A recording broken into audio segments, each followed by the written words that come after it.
Flowers Find a Way, Resilient Blooms of Relentless Faith, a 30-day devotional by Amber Wiegand Buckley. Dedication. For Philip, Saffron, Imogen, and Penelope, who have watched me bloom, wilt, and bloom again, and continue to love me through it. To the memory of my college advisor, Shirley Shedd, whose belief in my potential as a young journalist planted seeds of confidence that continue to bloom long after she's gone. Her legacy lives on through each student she encouraged, including me, proving that when we speak life into others, our impact outlives us. For my messy bun and stretch pants tribe, the flowers in my bouquet who embrace all my authentic quirks and love me because of them. For all who find themselves pushing through pavement, reaching for the light, may you find your way to bloom, not despite your circumstances, but through them. You are seen, you are known, you are completely loved, you are never alone. For the master gardener who sees beauty in the wildflowers and purpose in the weeds, you lavish me with good things. To my Great Pyrenees pups Stanley and Stuart, you are my everyday God-sent dandelion fluff. Barefaced journals, God over every sprout of promise, over unexpected weeds that bloom beautiful purple flowers. I'm going to trust you to do only what you can do, because that's what you've done through all my yesterdays, and what you've written out in the promises of all of my tomorrows. Introduction, A Legacy in Petals. I find myself staring at every flower I find in concrete, wondering what stories it could tell. What elements did it have to push through to get to where it is now? How can some of them keep standing tall right in the middle of the road, not even flinching with the zoom of the traffic? There's something almost defiant about it, this fragile wisp of life breaking through what should be impenetrable. It's amazing that it keeps its softness no matter how much resistance it has come against in its short life. It doesn't ask permission. It doesn't wait for perfect conditions. It simply finds a crack, a sliver of possibility, and reaches for the light. This collection of my reflection moments, much like those haphazard flowers, isn't filled with polished, perfect spiritual insights. These devotions were born from pictures that continue to hold my memory, experiences I've walked through that rooted something stronger in me. Throughout, I'm including some of my journal moments, poems, and verses, raw seeds of my conversations with God that helped me realize there was potential behind adversity. They weren't written from a place of having it all figured out, but from conversations between me, a perfectly imperfect barefaced girl, and the God who loves me. I've never been good at keeping up appearances, the makeup, the masks, the pretending. It's exhausting, and honestly, God doesn't need me to be polished. He meets me in my barefaced moments when I'm completely unfiltered, without pretense, just me and him, authentic and real. My journey with mental health through ministry disappointments, family struggles, and spiritual doubts has taught me this.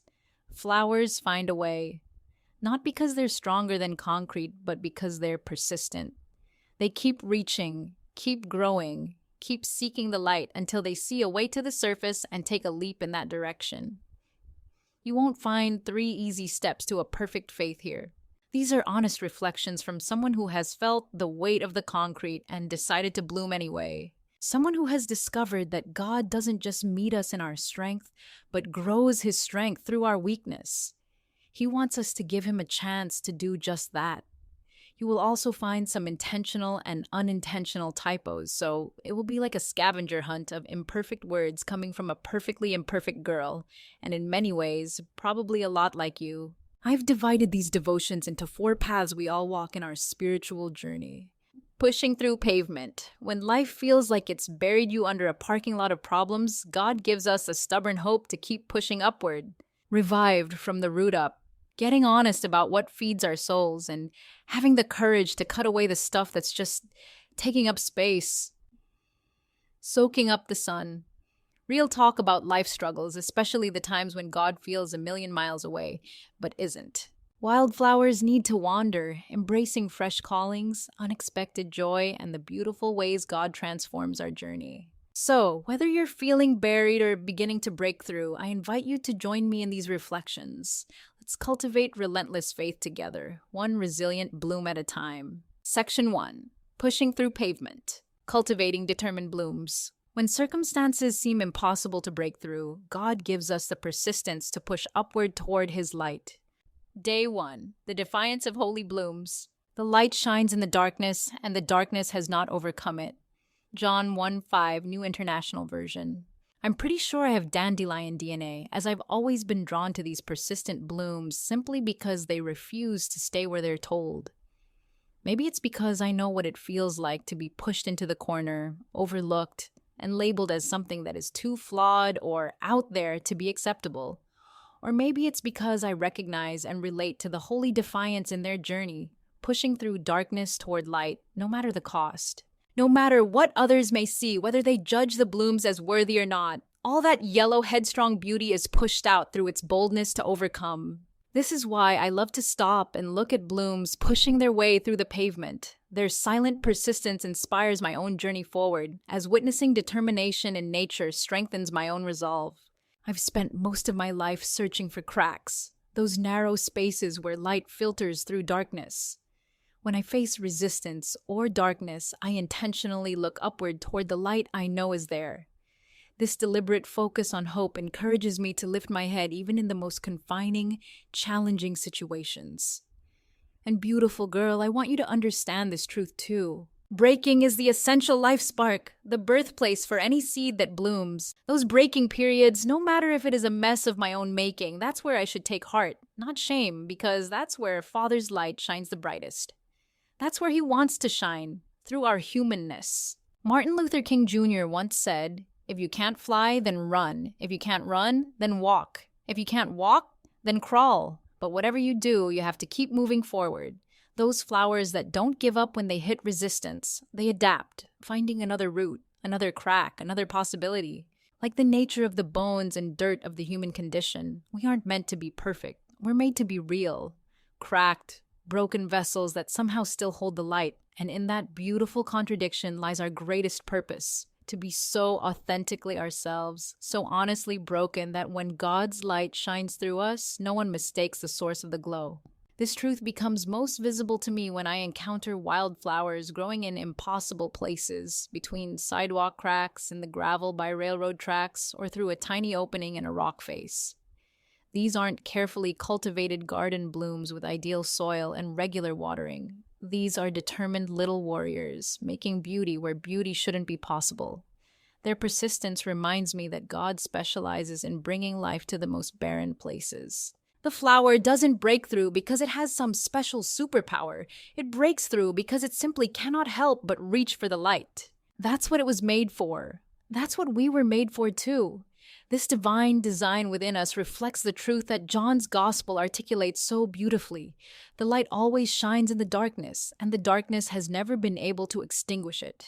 No matter how hot the concrete, how heavy the burden, light finds a way to break through. This is the story God has been writing since creation. Light speaking into darkness, life emerging from void, order from chaos. He continues to write this story in our lives. When we face our own concrete barriers, the diagnoses, the losses, the rejections, the disappointments, we carry within us the same divine DNA that says, reach for the light anyway. So when you're feeling buried under the weight of expectations, crushed by circumstances beyond your control, remember the dandelion. Remember its holy defiance, its silent persistence. And know that you too can push through what seems impenetrable, not because you're stronger than your obstacles, but because you were designed to seek the light. The concrete doesn't stand a chance against a flower that refuses to stay buried. And neither do your circumstances when you let your soul do what it was created to do, reach persistently, defiantly, hopefully toward the God who made you. Prayer. Father, thank you for your light always shining in the darkness that cannot be overcome. Help me to embrace the holy defiance of a flower breaking through a concrete, not because I'm stronger than my obstacles, but because I'm drawn to your light. When I feel overlooked or pushed aside, remind me that darkness has no power over the light you've placed within me. In Jesus' name, amen. Growing forward, sowing the seed. Today, find a flower growing in an unlikely place, through concrete, in a rocky area, etc. Take a photo or simply pause to observe it. Let it remind you of your own capacity to reach for light in difficult circumstances. This concludes day one of Flowers Find a Way, available now wherever books are sold. Follow the Flowers Find a Way link at coffeechatladies.com for $3 off this title.